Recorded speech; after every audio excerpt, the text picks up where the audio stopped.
everyone, it's Darlene. Today I'm going to be talking about pocket scrapbooking, which to me is for card makers, scrapbooking for card makers.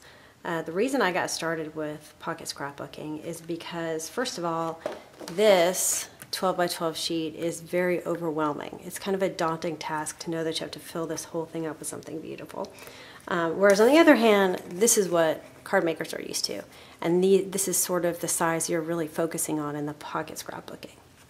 Now, another reason is I would spend a ton of time making this 12 by 12 page absolutely beautiful, and then I would cover the whole thing up with photos, and that was really frustrating because I'm more about getting the photos in, getting them done, putting as many photos as I can on a page because it's all about the photos. It's nice to have the decor around it, but I'm really about the photos. So anyway, it's a lot faster to do the pocket scrapbooking. With the 12 by 12, I was getting around 3 to 4 pictures per page. With the pocket scrapbooking, it's more about 6 to 8 per page. So I do mostly pockets, but I do occasionally throw in a 12 by 12 just because sometimes I print out a 5 by 7 photo or an 8 by 10 and I want to mix it up a little bit. So anyway, so what I'm going to do today is I'm going to show you some examples first so you know what I'm talking about. Then I'll go over some of the supplies that you'll need, and then I'll go over a really quick how to do a basic page layout. So let's go ahead and jump in with some examples. Okay, so just so you know, my scrapbooking style is really just above the minimalist approach. So I try to get as many photos as I can, as I said earlier. So I'm going to show you some of my examples. These there's kind of a glare here, so I'm going to tilt them upward. But this is my left side, this is my right side. And so as you can see, I used the 8 slots. I put all photos in, and I have this little piece of card right here that I've cut to go with this photo, just to add a little bit of color. And then on the other side, I have more photos, and then I have a 4 by 6 that I've stamped some letters on, and same thing over here. So this one's about my older daughter's field hockey, which is these photos. This is my other daughter's tennis, these photos. And then on the other side, they're coordinating pictures. Oops, sorry. This is all the tennis, and then this is the field hockey. So this is kind of mostly photos. Now this layout has a little bit more design to it. So on this side, I put a card with some stickers for letters and some lettering that I wrote in, and some of it was already written on the card. And then I've got some 4 by 6 photos. I've cut the 4 by 3 photos, some photos down here, and then I've got little side details with some paper that match up here. And then I coordinated my other side with more photos. I've got a card that it came with the card pack, some color up here, and then I tilted this photo so that I get some color on all 4 sides, and then some color down here. So you can see it's good to use all of the same theme if you're going to use like cards for the pockets, to make sure you use the same colors. Now for this layout, I did a 12 by 12 on this side and pocket on this side. I had some cool soccer ball pattern paper that was 12 by 12, so I went ahead and cut a piece that was 4 by 3 for here, and then I cut some other pieces to go around the photos, and then I had some coordinating cardstock. I think that was some Tim Holtz solid cardstock, and I cut those, and then I stamped some soccer balls with some black ink, and I put some black cardstock on the edges to frame it out, and the rest is photos. And then on this side, I just put a strip of that pattern paper. I put a couple of lines of black cardstock and some journaling, and then I put this sticker. This is just one big sticker, which I think I got at Joann's. But you can see I keep most of my pages very flat, so I don't add a lot of embellishments because I don't want the book to get bulky, and plus it kind of makes dents in the plastic when you have brads and flowers and all that. So I try to keep them really flat.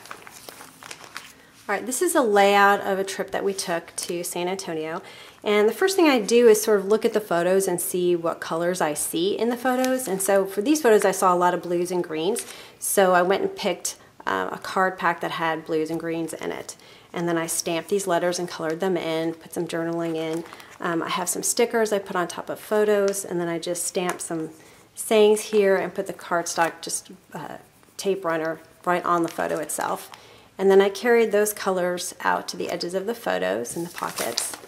And then on this side, I have just some more color coordinating, pattern coordinating colors here. And then I just stamped these and colored them in to match. And the rest is just photos. Okay, this is the last example I'll show you. This one is mostly photos. Again, I looked at the content of the photos. This is in Colorado, so there were a lot of greens and browns. So there's an actual outdoor theme Project Life set of cards. It has trees and stuff in it, so I put that pattern paper on the edge here. Mostly photos, and then on this side, I did something a little bit different that I don't normally do, is I punched out hearts and put them on some linen thread. So you can do some embellishments. This was a very, very flat embellishment, so I was okay with it. But you can add your own style to this. And you can see the cards are so pretty with all the different designs they had. And they had the acorn already there. All I did was add We Love Aspen, and that was it. So I know I went through those fast, but really I just wanted to show you some just examples of what they are, not necessarily layouts for you to use. But you could always pause and watch it again to see details. Okay, next let's go over some of the supplies you're going to need. The first thing obviously is pocket pages. These are the layouts that I typically use most. So I've got 4 4x6s and then 4 going vertically on this side. And then I usually match it up in my layout with the opposite. So I've got some portrait 4x6s and then landscape 4x3s down the middle. So you could buy a whole pack of these, a whole pack of these. Stampin' Up! Actually has a variety pack that comes with those as well as some other ones. This was kind of a unique one where you have 2, 2, 2. And this actually has 9 slots versus 8 slots in the other ones. And then you've got your 4x6s, and it also comes like this. And then there's another layout where you can get squares in the center, the 4x4 squares, and then the 4x6 photos. Now, as far as photos go, you can get your photos printed in true digital or in 4x6 standard photo size. So a lot of mine come in the 4x6, but when I can get them in true digital, which is actually 4x5 1/4, I do it because then there's no cropping that goes on when they print the photo. So your typical 4x6s are going to fit right in these slots with no extra space. These, on the other hand, are going to fit with 3/4 of an inch left over on this side. So you noticed in my examples probably that I had a lot of photos that had a strip of patterned paper on the edges, and that's to cover this up, and I'll show you an easy way to do that. But I also like it because it gives a little bit of color to the photos around the photos. All right, another thing that you're going to need is cards. I bought this core kit, the first thing I did, and it's pretty thick. It's got 616 cards in it. It comes in all different patterns, so I bought the one that had kind of bright colors and blacks with it because I like that. And when you look inside, it's got a ton of cards. See, there's a huge stack. You've got 4x6s and then lots of 3x4s that you can fill in. A lot of them are there's some sayings, there's some journaling, there's just some patterns. So this is a great, good starter kit that I would recommend, but I think you only would need one. I mean, I've had this for a while, and you can see I've barely made a dent in it, so there's tons of cards in here. Now, the next thing I started buying were these packages, these Project Life packages. They come in themes, so this one's Celebrate, this one's Seasons, this one's Family. I have a bunch of other ones, and each pack comes in a certain kind of color combination, and they have 4x6s and 3x4s, and a nice good combination of those. So this one has some family stuff in it. It's got vertical. This one could be used vertical or horizontal. There's a pattern on the back. This could be used this way, and then it's got a cute little tree. So what you're looking for when you're getting cards is cards that you can use this way, or at least they have 2 different versions of it. And then make sure they have some good patterns, like solid patterns. That's a cute one with the bird one. And then you can do some stamping on ones that have solid. Anyway, I really like these packs a lot. Stampin' Up! Has Project Life, and the nice thing about the Stampin' Up! Ones is that they're color coordinated with all of the ink pads and cardstock and everything else, and they come in this really nice box. Take the lid off, and these actually come with not just 4x3 and 4x6, but also with the square 4x4s. And I have to say, the one thing I do love about the Stampin' Up! Ones is they come with a horizontal and a vertical version of each one. So here's Hello Weekend going this way, and here's Hello Weekend going this way. So if you really like this saying and you want to use it on your page, but you only have one that goes vertical, then you can use this one. There's also a nice combination of solids, sayings, and also journaling. So this is a really good combination. This particular one is called Everyday Adventure. But another thing you can do if you don't want to buy the cards and you've got a lot of cardstock at home, I know a lot of people are cardstock hoarders, is you can cut your own 12 by 12 sheets into 4 by 6 and 3 by 4, you know, rectangles, and put them in yourself. So that I've done that many times before, is to take the cardstock I already have and use it in these pockets. Okay, so this is my favorite Project Life tool. It's a die set. Of course, you're going to need a die cutting machine to use it, but it's going to help you cut your photos. It makes things go so much faster. Now, if you don't have a die cutting machine, and this is what I used before I purchased this set, is I created a template out of just some thick cardstock. So I took one of my cards that came in my pack, which is 4 by 3. I put it on my cardstock, I outlined it with my pencil, and then I just took a scissor and I cut it out. And I used this as a guide to figure out where to cut my photos. And then I cut it with a trimmer. So when you're using the die, for example, here's a photo. And you think you wouldn't be able to cut so many photos to such a small size. That was my biggest worry, is I've got so many 4 by 6s, how am I possibly going to cut them to 4 by 3? But it is so easy, you don't realize how much background you have in a lot of your photos. Anyway, so here's a photo. Now I could choose to cut it this way, like this, and I could see exactly how it's going to cut, or I can choose to cut it this way. So if I'm using my die, I just put it on my magnetic platform, I fix it the way I want it, and then I just run it through and it's cut. If I use a template, this paper template I had, then I would just put it here, see how I wanted to cut it. So if I wanted to cut it this way, then I would make a pen mark, just a little mark here, here, here, and here, and then run it through the trimmer. So now for this other die, the 4 by 6, you think, oh, I just cut it 4 by 6, but it actually is helpful to have this die, because what if you wanted to, if you had a slot for a 4 by 6 and not a small slot, so you need to fit this into a bigger slot. Well, you can use this to kind of figure out how you want to cut it this way, if you wanted to fit it, and then you can put some cardstock up here or some kind of pattern paper. And so you can cut it all the way over here, you can cut it all the way over there, but this will help you guide it through your die cutting machine to how you want to cut it. So that way you know it comes out to be exactly 4 inches wide. Anyway, so this die set is a great tool to have. It also has some other things, hearts, arrows. I do a lot of hearts and arrows.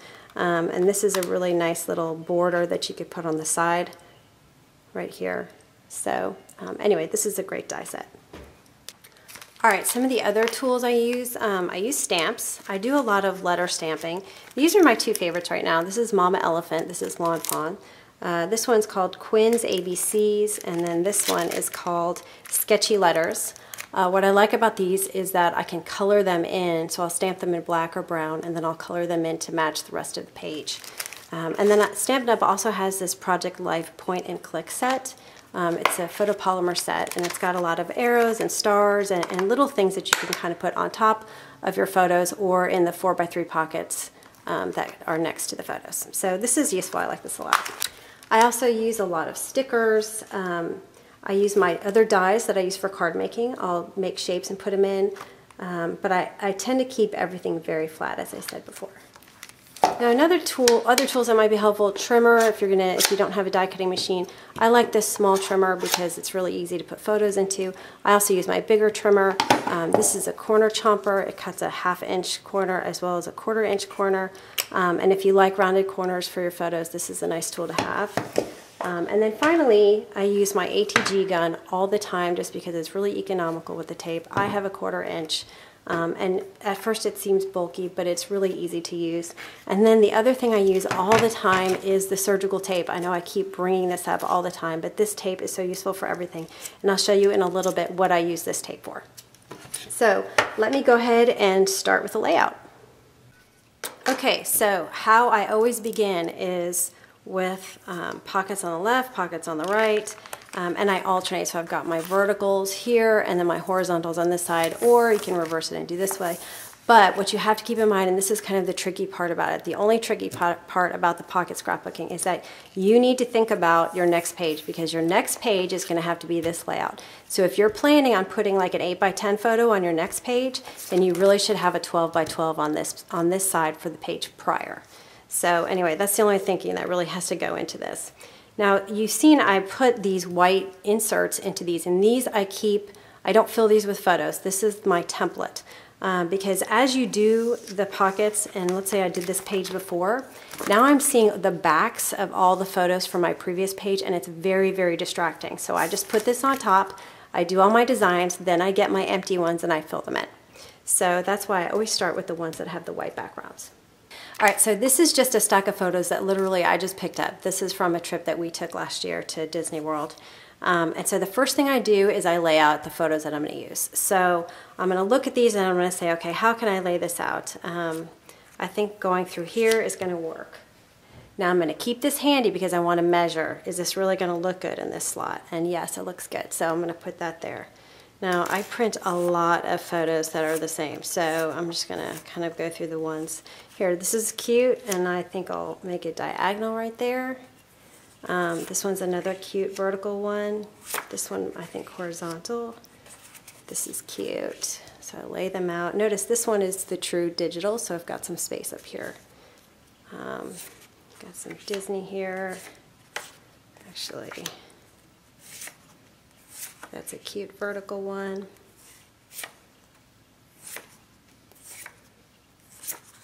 Go. Actually, you know what? Some of these might look good this way. I like the way that one looks this way. So I could put a couple of this. Actually, no, I like this one better. Okay, I decided to spare you all my deliberating, and this is what I came up with. So I'm going to show this to you. This is the page that has the ones going this way. And so I'm kind of laying out what pictures I think will look good there. And then I've got some 4x6 that are going to go in separate pockets here. And then my other side, I have some diagonal pictures. And notice I'm just laying out my 4x6s and where they're going to go. This is actually going to go here, even though it's a portrait. And then what I'm going to do is I'm going to cut them. So just to show you what I'm going to do here, I'm going to take my die. And for these small ones here, I'm going to put my die where I want it, run it through my die cutting machine. For this one, I'm going to take my 4x6 and I'll lay it where I want it, and I'm going to run it through the die cutting machine. For these diagonal ones, I'm going to lay my 4x6 this way and figure out where I want it, and then I'll run it through the machine. So I'm going to do all that, and I'll be right back. Okay, so here's my layout after I've cut all my pictures. It looks nice and neat. And then my next step is to put some cardstock behind there. Now, I picked up this, let's see, this is Simple Stories, Snap, Say Cheese, and it's kind of a Disney set. It's got the Disney colors in it. It's got some really cute cards. There's some more cards here. So what I'm going to do is I'm going to kind of go through this and figure out which cards I want to use. Now I'm going to put a 4x6 here, and now you don't have to put this many photos, but 1, 2, 3, 4, 5, 9, 10, 11, 14 photos in one layout. That's pretty good for me. But you could pull some out, put some more cards in if that's what you want to do. I like to put as many photos as I can. So what I'll do is I'll put some 4x6 behind these diagonal ones because I'm going to need a lot of it showing on all four sides. And then I'll put a 4x3 here. I'll cut some pieces to put here. So let me figure that out and I'll be right back. Okay, so here is my layout with all of the cards inserted, and I tell you, this was so easy. I barely had to do anything. So let me just quickly walk you through what I did. For this side, I just added this 4x6 card, just as is. I took a card that was 3x4, and I cut it into multiple pieces. And I put it on the side of this photo to complete the 4x6, on the side of this one, and then at the side of that one. Sorry, it's a little off camera there. And I'll show you how I put that together. And then I just added this card, which was just as is in the package. Now, as far as these pictures go, you could cut these strips larger and just kind of overlap them and use your tape runner on the overlap, but I don't like to waste anything. I'm very frugal about my pattern paper. So I cut this exactly 3/4 of an inch so that when I added it to this photo, it would be 4x6. And let me show you how I join these two together. So I flip them over, and actually I want to make sure I have this exactly right. No. Okay, there we go. All right, so I'm going to flip this over like this. Okay, and I'm going to put them as close together as I can. And then I take my magic tape, which I use on everything. I'm just going to cut a strip, and then I'll just hold it right there together and use this tape across the back. I cut it a little bit too long, I'm just going to tear off the edge. And that's it. And that will hold my pieces together with no problem at all. And then I can just insert it into my pocket. All right, so as far as that's that side, I haven't put them into the pocket yet. Then for this side, I used a 4x6 card here, a 4x6 card here, okay. And then I took one 3x4 card, split it into two parts, one to finish off this picture, one to finish off this picture. And then I went ahead and stamped these letters using the Stampin' Up! Rough Type alphabet stamp set. This is retired, but I love the letters because they're really small, so I can do small words with them. And so I just stamped that and cut it up into the pieces. And then this heart, I actually had this other card that I wanted to use this color. And then I took the heart from the Project Life die that has those dies in it that I was using to cut the pictures. And I just cut the heart out. So I'm going to use it here, and then I figured I can use this on a different scrapbook page, put something behind it, make it look cute, something like that. And then I just stamped a heart on the inside with the Project Life set. There's a little heart in there, so I stamped it with some love letter ink on top of that. So I'm going to go ahead and put all this together, and I'll show you the final product. Okay, so here is the final product. It's really cute. I'm going to take some pictures of it so you can kind of see it at a glance. I hope you enjoyed this quick tutorial on how to do pocket scrapbooking and it helps you out. And if you're a practical scrapbooker like me, I think you'll find that it's really, really easy to do. So anyway, take care and I'll see you in the next video.